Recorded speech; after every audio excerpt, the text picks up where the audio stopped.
கடவுள் ஏதாவது செய்யணும்னா நீங்கள் ஏதாவது ஒன்று முயற்சி பண்ணியே ஆகணும்.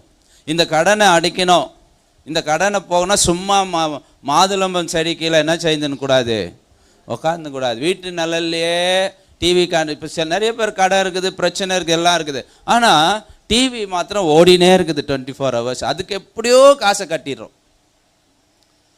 அது இல்லைன்னா இல்லை, நிறைய பேருக்கு பிரச்சனை இருக்குது. ஆனால் இன்டர்நெட்டு மாத்திரம் ஃபோனில் இருந்துனே இருக்குது. என்டர்டைன்மெண்ட்டுக்கு பஞ்சமே இல்லை, ஆனால் வீட்டில் கஷ்டம். எதுக்கு இதெல்லாம் தெரியுதுன்னா, அட்டெம்ப்ட் பண்ணாத இருக்கிற நீ, முயற்சி பண்ணாத இருக்கிற நீ. நீ முயற்சி பண்ணினா நீ என்னென்னவோ சாதிக்கலாம். அந்த முயற்சிக்கு உனக்கு ஒரு ரைட் பார்ட்னர் வேணும். உன் கூட நிறைய பேர் இருக்கிறாங்க, 600 பேர் இருக்கிறாங்க, ஆனால் வேஸ்ட்டு. சொல்கிறான் பார்த்தீங்களா, கொஞ்சத்தை கொண்டாகிலும்